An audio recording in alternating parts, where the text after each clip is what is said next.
Welcome to the Road to Accountable AI.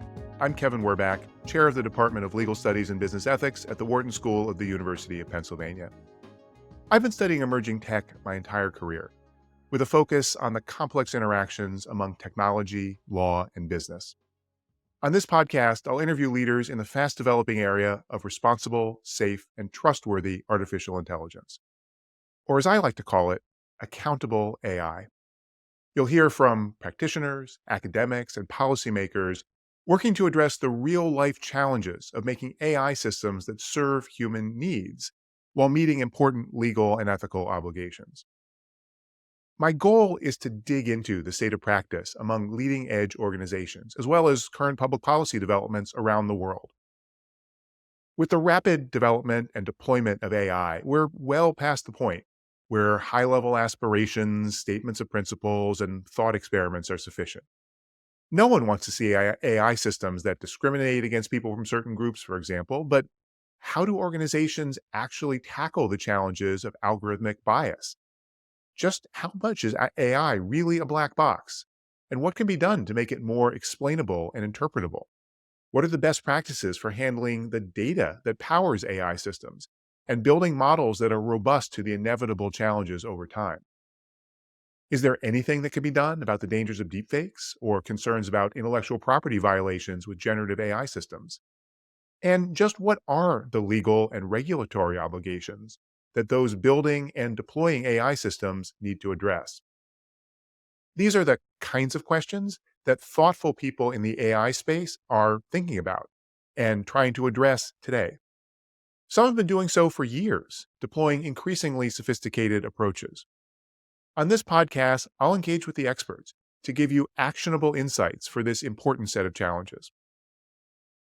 For this initial episode, I'd like to provide some context for how I think about the concept of accountable AI and the major issues that you should be focusing on in this area, and the key question of why your organization or you as an individual should put the time and effort in necessary to do this work.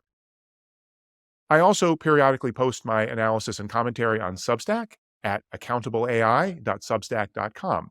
I hope you'll consider subscribing there for updates. So, why should you care about accountable AI? In mid-2023, the Pew Research Center surveyed Americans on their views about AI. The results were, quite frankly, pretty grim for those of us excited about AI's potential. Despite the massive coverage around ChatGPT and other powerful new generative AI platforms, and a decade before that of spectacular deployments of deep learning technology, a majority of respondents said they were more concerned than excited about the increased use of AI in daily life. More concerned than excited. Only 10% said they were more excited than concerned. Now, some of this is a reflection of general worries about the power of big tech platforms. That didn't start with AI, that won't end with AI.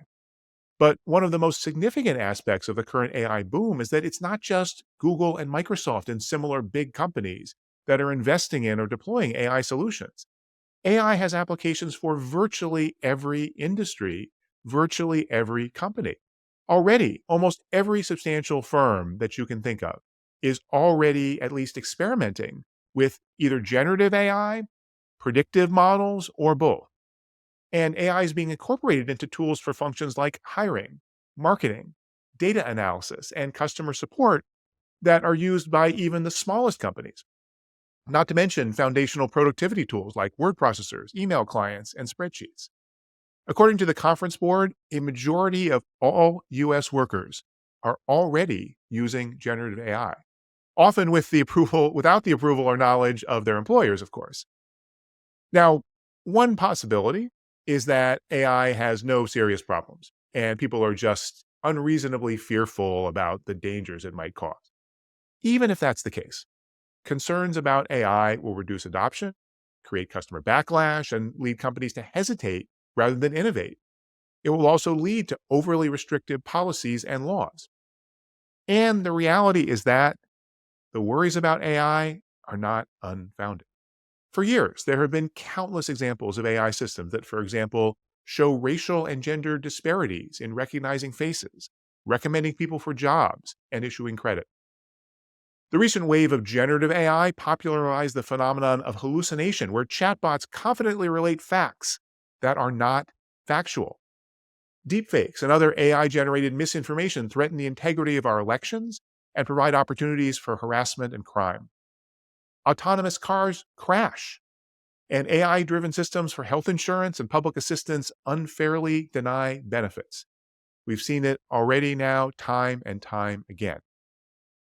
The Organization for Economic Cooperation and Development, the OECD, which is an intergovernmental organization, operates what they call an AI incident database that tracks reported examples of AI failures and controversies. It now includes nearly 8,000 incidents. And while the database goes back to 2014, more than three-quarters of all those incidents are since the start of 2023. This is a big problem. And that's just incidents that are reported somewhere that make it into the database. There are surely many more that don't even get tracked. You'll notice I haven't even mentioned concerns about superintelligent AI turning on humanity.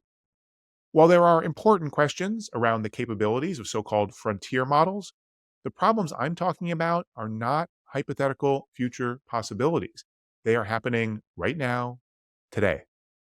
And if there's one prediction I'm confident about, it's that the rapid adoption of AI around the world is not going to slow down, and it's going to raise the stakes further. Already, 18% of companies in the S&P 500 mention AI in their 2023 annual reports as a risk factor, and that probably should have been higher. So if you're interested in AI, whether as a developer, manager, investor, or user, you need to be aware of AI's problems and limitations, along with its benefits and possibilities. And you need to understand what can be done to address those problems and limitations. The bad news is there's no magic bullet. The technical tools for trustworthy AI are out there. They continue to improve, but you can't just plug in a fairness or privacy module and be done with it. Accountable AI necessarily involves business decisions, ethical decisions, and considerations of trade-offs. It also requires organizational processes and culture so that the available responses are actually implemented. Let me say a little bit about why I decided to launch this podcast. As I said, I've been working in the area of technology policy for nearly 30 years. When I served as counsel for new technology policy originally in the 1990s at the U.S. Federal Communications Commission. That was in the early days of the commercial internet. And back then, less than 50 million people worldwide were online. The vast majority of them were in the US, and almost everyone was dialing up for access over their phone lines. Most of today's internet firms like Google and Facebook hadn't even been founded. The iPhone wouldn't be launched for another decade, and streaming video was a futuristic fantasy. Yet even then, we could see the important public policy challenges the internet raised. It was clear that government and the private sector would have to deal with questions like privacy, intellectual property, consumer protection, and assigning legal responsibility for harms. I worked with the White House and other federal agencies on the first governmental policy framework on e-commerce, which set the tone worldwide.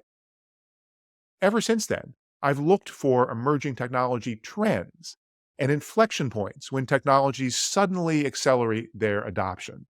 That is what has drawn me to AI. My degree is in law, but for 2 decades, I've worked at Wharton, one of the world's top business schools.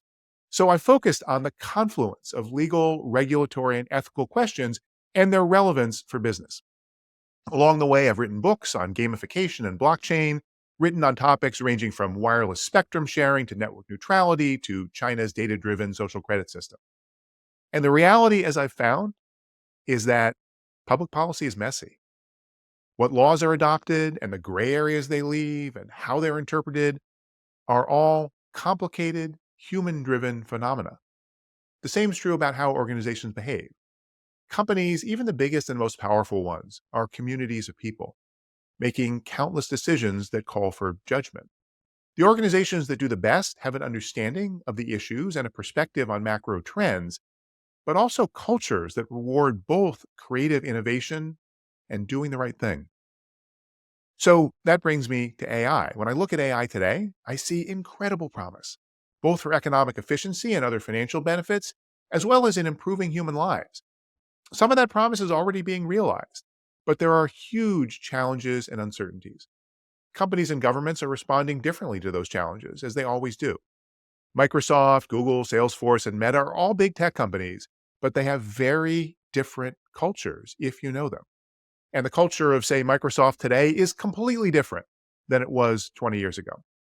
Similarly, you can't really compare the legal environment for technology in the US, Europe, and China or anywhere else without understanding the broader political and economic differences. The field of AI has been around since the 1950s and has gone through several boom and bust cycles where technology seemed poised for broader adoption but never quite realized its potential. This time, though, something is different. A set of technologies known as deep learning, combined with the massive amounts of data now accessible through digital platforms and the massive collective computing power of the cloud, suddenly demonstrated remarkable performance on tasks like image classification and machine translation in the early 2010s. The big tech platforms like Google, Microsoft, Amazon, and Alibaba began investing heavily in AI, as did countless other companies.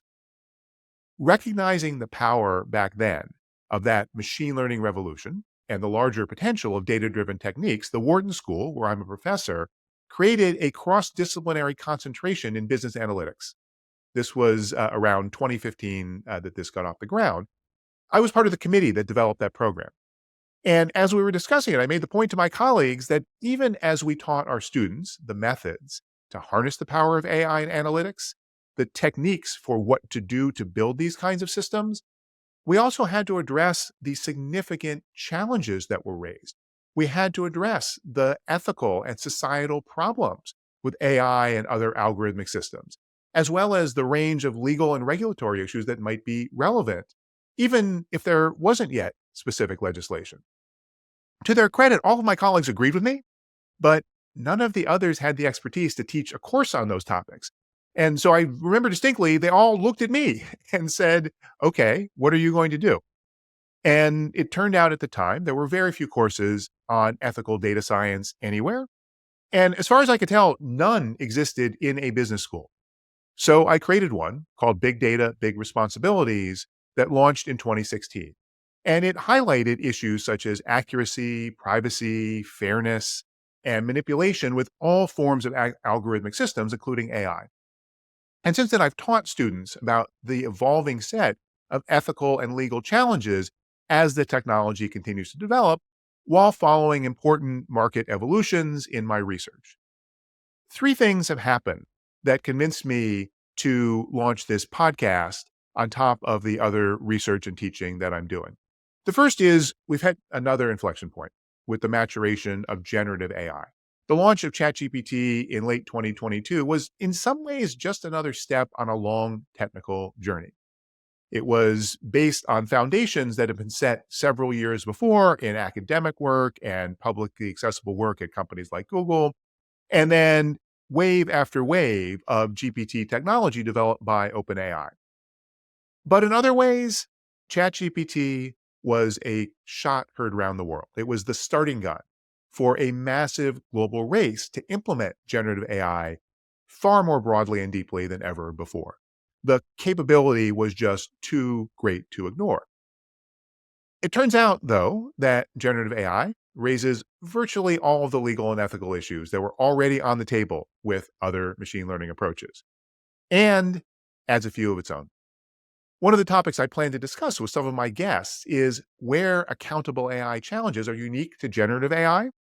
For example, with concerns about copyright protection, about works that are created by these AI platforms, or the training data that's used to scrape and train them, and where the issues are equally relevant to the established predictive and discriminative AI systems, or to other kinds of analytics that might not even deserve the label of AI. That's the first major development, the rise of generative AI. The second one that convinced me to do this podcast is on the positive side of the ledger. For years, I would teach students about what could go wrong with AI, and often did. And there are so many examples of those problems that students would very quickly say, okay, you've convinced us, professor. What do we do about it? How do we respond? What are the best practices that companies are using to at least mitigate those harms? And it turned out for a long time, I didn't have a good answer. There were always too few examples about how the best companies are actually thinking about these challenges and how are they putting into place systems and mechanisms and policies for governance of AI, for implementing these systems responsibly, safely, and ethically. Again, AI systems don't usually cause harm because they're deployed by evil, heartless people, although there are some exceptions. The dangerous consequences usually, though, are unintended. For a long time, though, there was only vague guidance for thoughtful organizations and individuals who wanted to address those problems. Now, fortunately, that's changed. There are now many organizations taking the lead to build accountable AI programs and others providing services like AI audits that can help firms do so. We still got a long way to go on the road to accountable AI, but the path is now well marked by those who want to follow best practices and understand their options.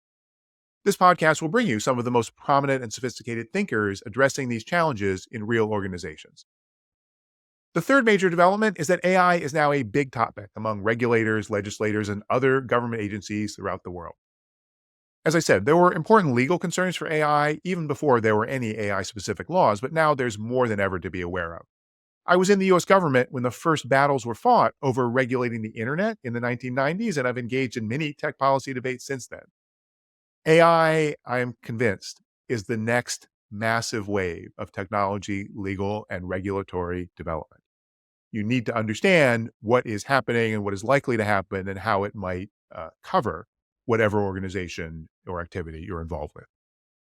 So these are the kinds of activities and the kinds of issues that I'll explore with my guests on the podcast. My goal is to focus on the practical.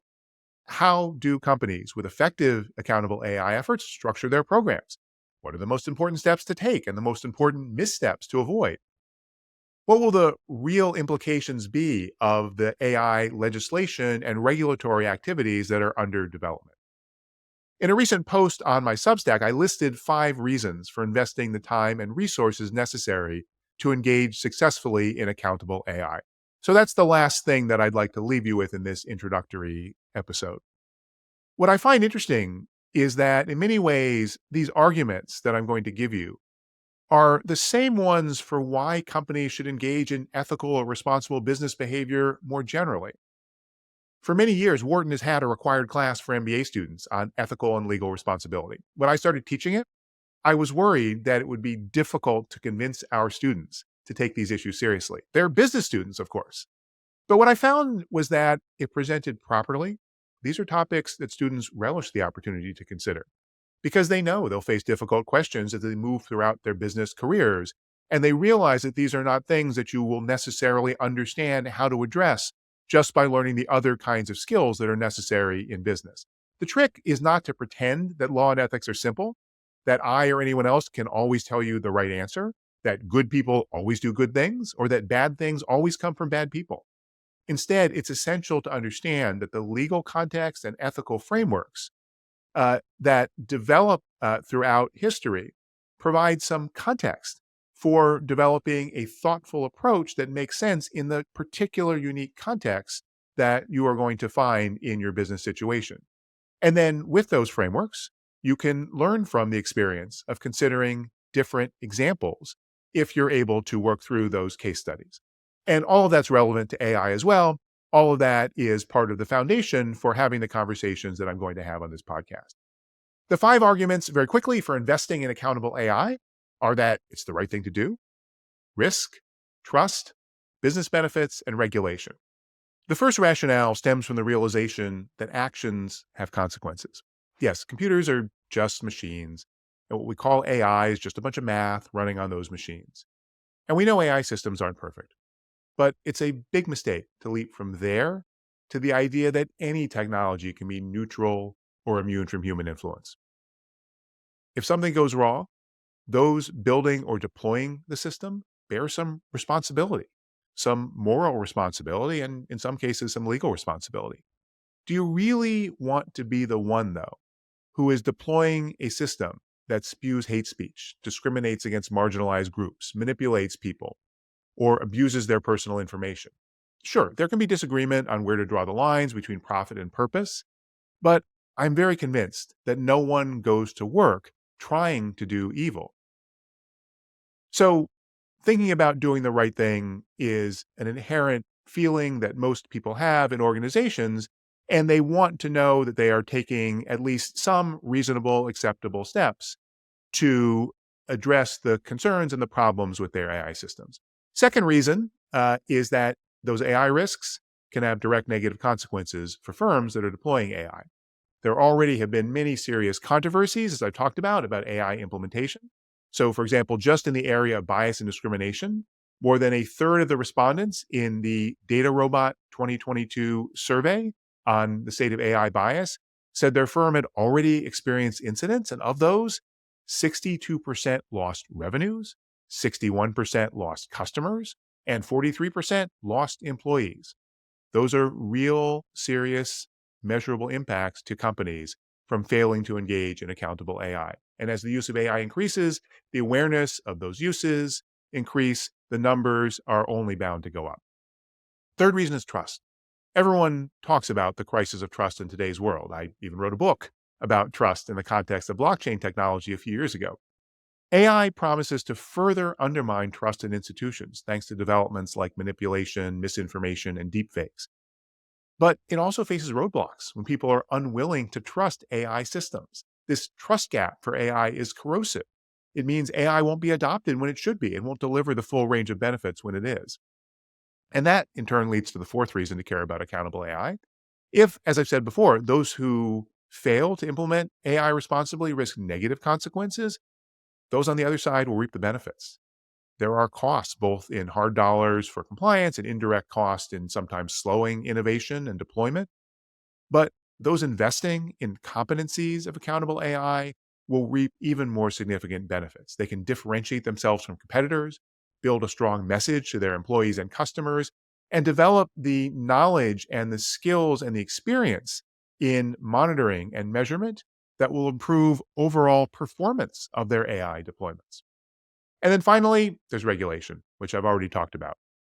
For being the legal Wild West that we talk about, there's actually an awful lot of AI regulation out there. And frankly, it's a misnomer to say that AI today is totally unregulated. It's actually subject to a whole lot of existing law and regulation, and it's one of the most active areas of regulatory development and investigation around the world. The European Union, China, and several US states have already passed AI-specific laws. Other countries, such as the UK and Japan and the US, at the federal level, have issued significant policy documents, and a host of regulators are engaging in enforcement actions on algorithmic bias and privacy and more under existing legal authority. Regulation puts compliance obligations on firms, which, frankly, most of them are ill prepared to meet.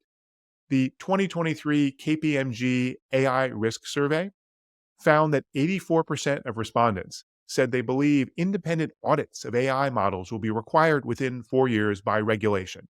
Yet, guess what percentage of those firms felt like they were ready? Only 18% thought they had the internal expertise to audit their AI systems today. So this is just one of many examples that the firms and the individuals who start now, who think about and learn about the problems and concerns and limitations around AI, who work through the case studies, and who study the organizations that are developing these kinds of accountable AI structures, all those are the organizations that are going to be best positioned for success. So hopefully, if you weren't already convinced of the need for accountable AI, you are now. But one last thing, what exactly does accountable AI mean, or any of the related concepts such as AI governance, AI ethics, responsible AI, trustworthy AI, AI risk management, or AI safety? There's a whole lot of terms. I offer my perspective in more detail in some of my posts at accountableai.substack.com. But at a high level, it's fair to say all of these refer to the same basic family of concepts, but there are particular differences in emphasis.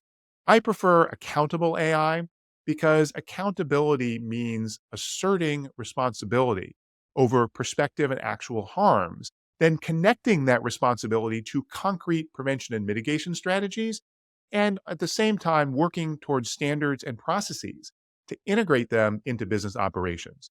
It's more than just the general sense of responsibility, it's that entire circle of addressing it in a structured and thoughtful way. Financial accounting and auditing are the foundations of trust, by analogy, underlying the modern global economic system. I think we will see accountability as essential to bringing the necessary levels of trust to AI. Of course, all systems of accountability have flaws and gaps, and when you get down to the ground level of someone building or deploying an AI system, there are many questions about how to implement such approaches. This is where, to me, things get interesting. How much should your accountable AI efforts, for example, be centralized in a group of experts versus pushed out throughout the organization? What makes an audit of an AI system effective, or a red teaming exercise for adversarial testing of a large language model? How can you measure fairness? There are actually several different tests, and they're often incompatible. Where are you willing to trade off interpretability of your models for performance? And beyond the technical questions, what does it take to create a truly effective culture of accountability around AI? These are the kinds of questions I'll be asking the experts I interview in subsequent episodes. You'll hear from executives at major companies, including big tech firms developing AI, as well as those in other sectors implementing it, from policymakers involved in some of the key legislative and regulatory processes, and influential researchers, academics, and lawyers analyzing key developments in this area. These experts on the front lines of accountable AI will offer practical, real-world insights for implementing effective programs and their perspectives on the evolving regulatory and governance landscape. AI raises an array of issues, and there are major new developments just about every week. Implementing AI systems effectively and doing so with attention to legal and ethical considerations is a journey. That's why I call this podcast The Road to Accountable AI. The good news is we're on a road to somewhere, and there's much to see and talk about and think about and understand along the way. Please join me on the journey.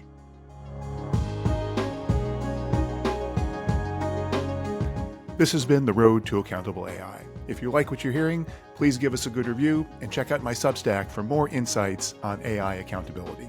Thank you for listening.